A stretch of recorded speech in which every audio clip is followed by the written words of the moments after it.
Hey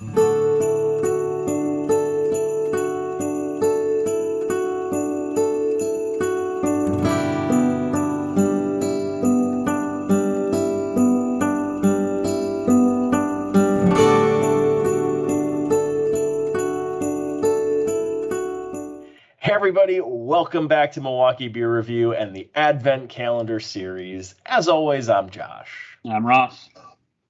And today we are continuing down the Costco, the wonderful German beer Advent Calendar, and Ross's from Three Cellars, which is a mix of all kinds of great beers.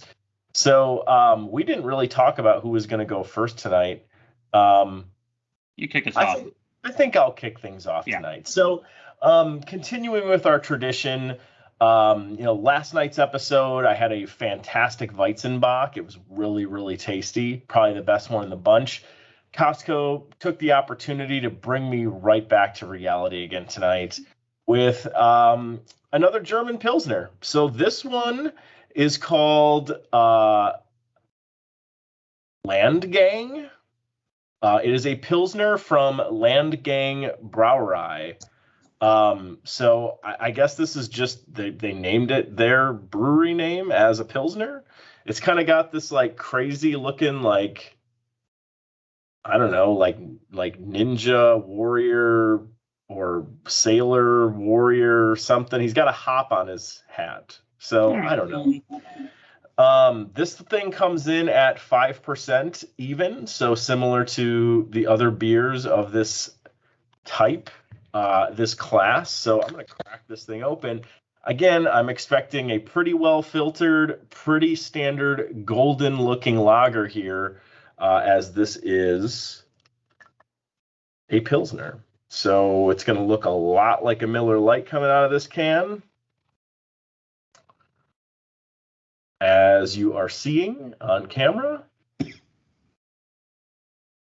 See if I can get it all in there. Pretty close. Yeah, I mean, pretty light golden color. It's not quite yellow. It's more towards the amber orange side, but very, very clear, very well filtered. Lots of carbonation bubbles, so pretty carbonated beer. I'm expecting pretty light character here on the nose with a little bit of maltiness. So let's see. Yup. It smells like a German Pilsner. Doesn't smell bad. Just smells like a Pilsner. I feel like we just have your part on repeat over and over and over again. I mean, let's be real, people. I've seen some other beer reviewers reviewing the Costco Advent Calendar, and I don't know how you're finding more things to say about these beers. There's been like 2 or 3, I think we can all agree, that have been good. The rest of these are just pretty plain Jane German beers. There's not much more you can say about it. You can try to find all the differences and be cool, but the reality is it's a Pilsner. So down the gullet we go.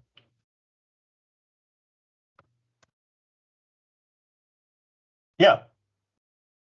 This one might even be a little step up on the other Pilsners that I've had, quite frankly.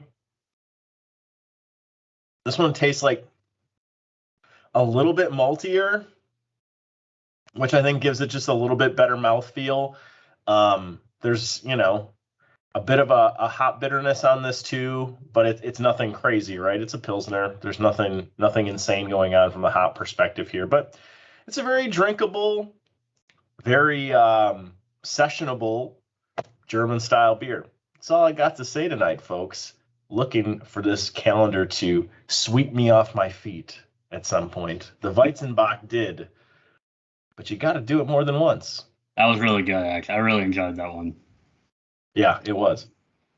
All right, well, continuing down my path of random craft beer, I have one from actually a favorite non-Wisconsin brewery, and that is from Toppling Goliath. I have their Pompeii.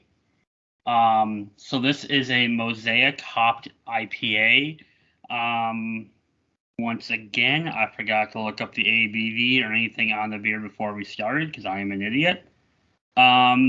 But talks about that brews the same attention to detail as the beautiful mosaics that grace the walls of prominent buildings in the city of Pompeii. It features many apple hop flavor, a medium body feel to tantalize the senses. So expecting a little bit of slight haziness to this one. The mosaics can give it kind of like floral feel to it, but also with those fruit adjuncts that they're talking. Let's get this in here.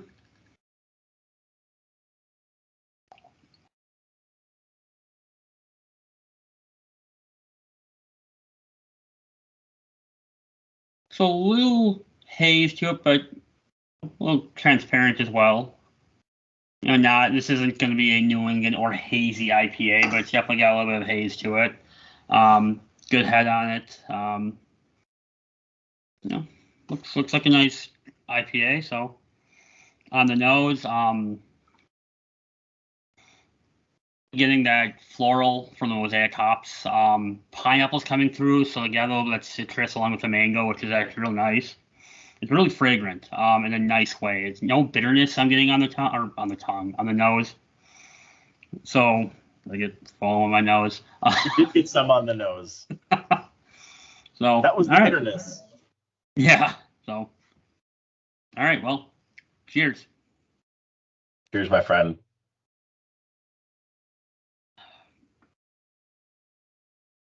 So real tasty. Real. I don't want to say like it's fruity without being acidic. There's no like it's like that citrus, but it's real smooth. Again, what you're smelling is what you get.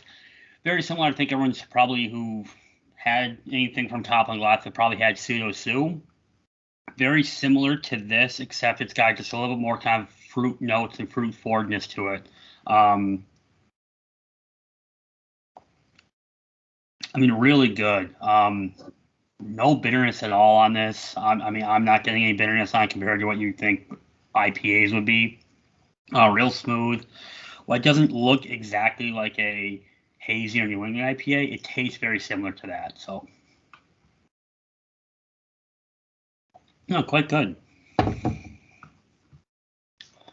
I'm gonna guess that the brown ale from last night's episode is still topping your list. Yes, I would say the brown ale still at the top of the list. That was just such a unique style and flavor and everything, and I like what they did with that one. So that at this point is going to still stay on top.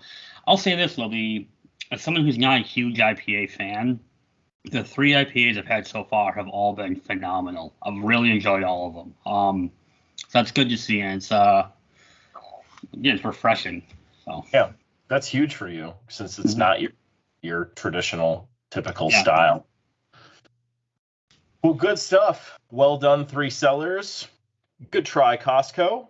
We'll see what we've got on day 14, which will be tomorrow. So cheers to lucky number 13. We'll see you and likely Mr. Lau with the Brewing Project again tomorrow. So thanks, everybody. See you, everyone.